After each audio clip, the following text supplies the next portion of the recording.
Welcome to mega 9 TV. రాష్ట్ర జలవనరుల శాఖ మంత్రి నిమ్మల రామానాయుడు తన పాలకొల్లు నియోజకవర్గంలోని యలమంచిలి మండలం దొడ్డిపట్ల రోడ్డు గుంతలు పూడ్చే కార్యక్రమం ప్రారంభించారు.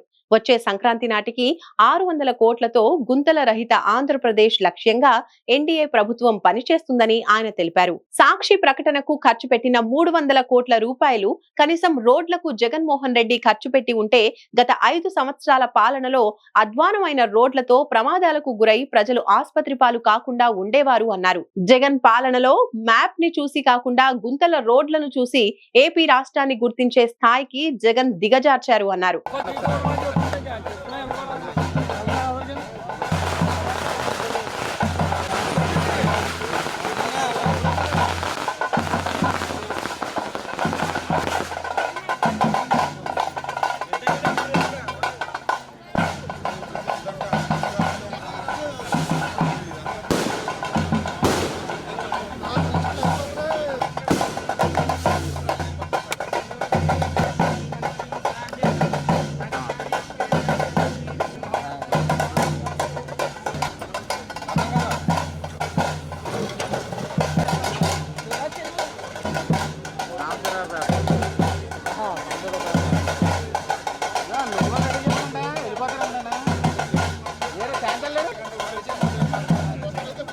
పత్రికేయ మిత్రులందరికీ కూడా నమస్కారాలు తెలియజేసుకుంటూ, ఏ ప్రాంతమైనా ఏ రాష్ట్రమైనా అభివృద్ధి చెందాలి అని అంటే ముందుగా ఆ ప్రాంతం వ్యవసాయకంగా అభివృద్ధి చెంది ఉండాలి, పారిశ్రామికంగా అభివృద్ధి చెంది ఉండాలి, లా అండ్ ఆర్డర్ బాగుండాలి.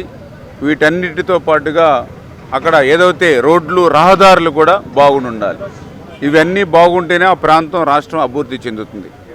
ఆ ఆలోచనతోటే మరి ఆ రోజు చంద్రబాబు నాయుడు గారు మరి రోడ్లకి మీ అందరూ కూడా చూశారు. ఏదైతే ప్రతి గ్రామంలోనూ కూడా ఇంటింటికి వాడకి కూడా ఆ రోజు సిమెంట్ రోడ్లు మరి వేసినటువంటి చరిత్ర ఆ రోజు తెలుగుదేశం ప్రభుత్వానిది.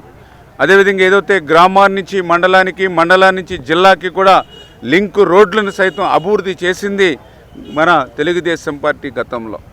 అదేవిధంగా ఆ రోజు మీ అందరికీ తెలుసు, వాజ్పేయి ప్రధానమంత్రిగా ఉంటే మరి ఆయన సహకారంతో మరి ఏదైతే నేషనల్ హైవేస్ని కూడా డెవలప్ చేసింది ఆ రోజు మన రాష్ట్రంలో నారా చంద్రబాబు నాయుడు గారు.